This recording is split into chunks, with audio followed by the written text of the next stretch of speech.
आज की बैठक मुख्य रूप से पूरे बिहार के सेविकाओं को उनके नेतृत्व को बुलाया गया था और बैठक का मकसद था कि जो हड़ताली सेविकाएं हैं उनका हड़ताल के प्रति जो रुख है उसको समझा जाए, लेकिन बिहार के तमाम सेविकाओं को जो अभी तक हड़ताल में डटी हुई है, तमाम तरह की कार्रवाइयों के बावजूद वो डिगी नहीं है, हर तरह के प्रलोभन के बावजूद भी वो अपने मकसद की ओर आगे बढ़ रही है। इस कृत्य के लिए, इस महान कार्य के लिए तमाम सेविका सहायिकाओं को कोटि कोटि धन्यवाद देते हैं। उनको इस जज्बात को हम सलाम करते हैं और इतिहास से हमारी बहनों को सबक लेनी चाहिए कि कहीं भी हड़ताल हुई है अगर सेविकाओं का या किसी भी कर्मियों का, वह सरकार इतनी आसानी से नहीं मानी है। आप बगल के राज्यों में देखें, उदाहरण लें, जहां पर लंबे समय तक हड़ताल चली, कोई कम हड़ताल नहीं रहा, 3 महीना 4 महीना 6 महीना तक हड़ताल हुआ और इस हड़ताल में हमारी सेविकाएं डटी रही, उनके साथ भी चैन मुक्ति हुआ। प्रलोभन दिया गया, ये उपहार का प्रलोभन, पैसा का प्रलोभन, लेकिन वहां की सेविकाओं ने इन तमाम तरह के हड़ताल से वापस लाने की जितनी भी सरकार की कदमें हुई, वो तमाम कदम को इग्नोर करते हुए, नकारते हुए अपने लक्ष्य की ओर आगे बढ़ी और जीत हासिल की। बिहार की तमाम सेविकाओं को आज उन आंदोलनों से सबक लेने की जरूरत है और अपनी चट्टानी एकता में कहीं से भी कमजोरी लाने की जरूरत नहीं है। हमारी तमाम नेतृत्व के साथी जो राज्य के स्तर पर नेतृत्व कर रहे हैं, उन्होंने साफ तौर पर बताया है लोगों को कि इस दौरान जो चैन मुक्ति हुई है, वो तमाम चैन मुक्ति को राज्य कमेटी अपनी जवाबदेही लगती है। जब तक हम उनको वापस नहीं लाएंगे, हम हड़ताल में बने रहेंगे। अब हमारी लड़ाई सिर्फ मानने का सवाल नहीं रहा, अब हमारी हड़ताल का मकसद हमारे तमाम बहनों पर जो कार्रवाई हुई है, उस कार्रवाई से वापस लाना भी हमारा लक्ष्य बना है। इसलिए तमाम बहनों को आग्रह करेंगे, आप हड़ताल में डटे रहें, हम आगे की रणनीति तय करेंगे। अभी कुछ हड़ताल में कमी आई है, इस वजह से कमी आई है आंदोलनों में, क्योंकि बीच में कई तरह के हिंदुओं का महान पर्व आया है। हम अभी उस पर्व में सारे लोग लगे हुए हैं, बिहार की सेविकाएं, और इस पर्व से अब मुक्त हुए हैं। सरकार की ओर से भी कार्रवाई आगे बढ़ी है और हम भी आंदोलनात्मक कार्रवाई के लिए आगे आएंगे और जो अभी तक आंदोलन हुआ है उससे कठोर आंदोलन के लिए तमाम सेविकाएं आज की बैठक में संकल्प ली है। संगठन इस पर आगे की रणनीति बना रहा है। हम आंदोलन को मजबूत करेंगे और सरकार से 2 हाथ करेंगे। अंत में ये बात कहना चाहते हैं, किसी भी लोकतांत्रिक सरकार के लिए शर्म की बात है जिस तरह से कार्रवाई को किया जा रहा है।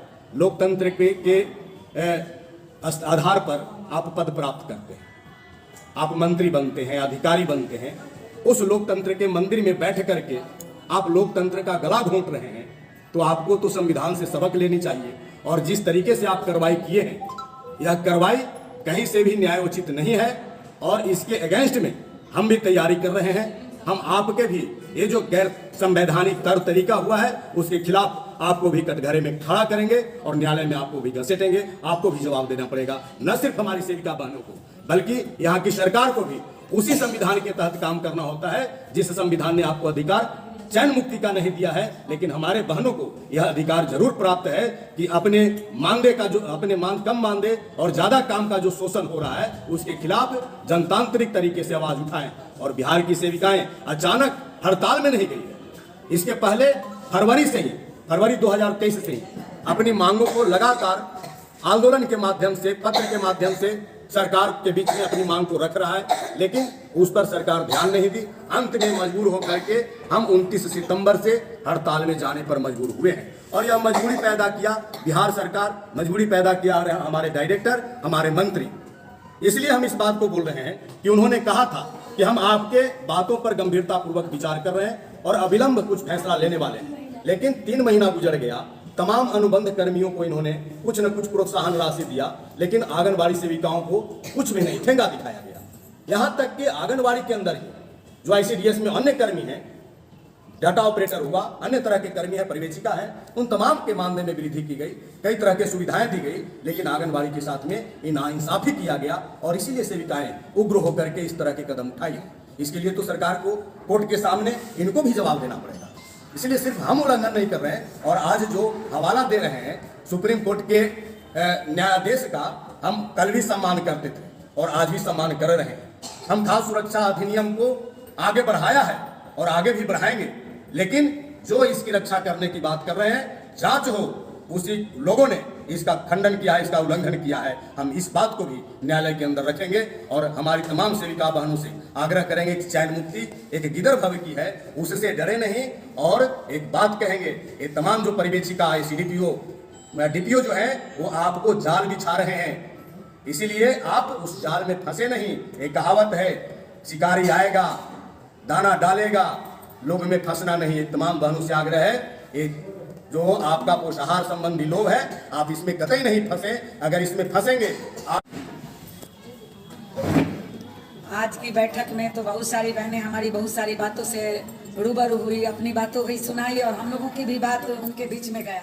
और अगला रणनीति के लिए हम राज्य कमेटी वाले अगले तिथि को बैठ रहे हैं और हमारी बहनों को ललकारा गया है कि ये कुर्सी हमारा दिया हुआ है नीतीश कुमार और तेजस्वी यादव को, तो ये सोच ले, ये प्रधानमंत्री का ख्वाब भूल गए हैं। ये जो अपना लोकतंत्र का हनन कर रहे हैं और कैसा बीटेक किए हुए हैं, कैसा नीतीश कुमार जी बीटेक के स्टूडेंट हैं, इंजीनियरिंग किए हुए, इनको तो एक वार्ड सदस्य सीख लेनी चाहिए। अब बगल में हमारा जिसकी राजस्व कम है, वो झारखंड की मुख्यमंत्री हमारी बहनों को 5,000 रुपया अतिरिक्त प्रोत्साहन राशि देती है, उनसे भी इनको सीखना चाहिए। जिस राज्य में इन्होंने मिश्रा कॉलेज से बीटेक किया है, उसी राज्य के मुख्यमंत्री हमारी बहनों को अतिरिक्त 5,000 रुपया प्रोत्साहन राशि दे करके, और इससे छोटा धरना प्रदर्शन किया गया था। और उस धरना प्रदर्शन स्थल पर हमारे हेमंत सोरेन जी मुख्यमंत्री जाकर के और बहनों को संबोधन किया था, उनकी मांग को जायज बताया था, उनकी जज्बा को सलाम किया था और बहनों को मान सम्मान देते हुए प्रोत्साहन राशि दे करके उनकी मनोबल को ऊंचा किया, उनकी आर्थिक स्थिति को स्ट्रांग किया, जिसके लिए हम तमाम बिहार की बहनें भी हेमंत सोरेन जी को धन्यवाद देते हैं सेविका सहायिका की तरफ से। जय सेविका, जय सहायिका, जय संघ।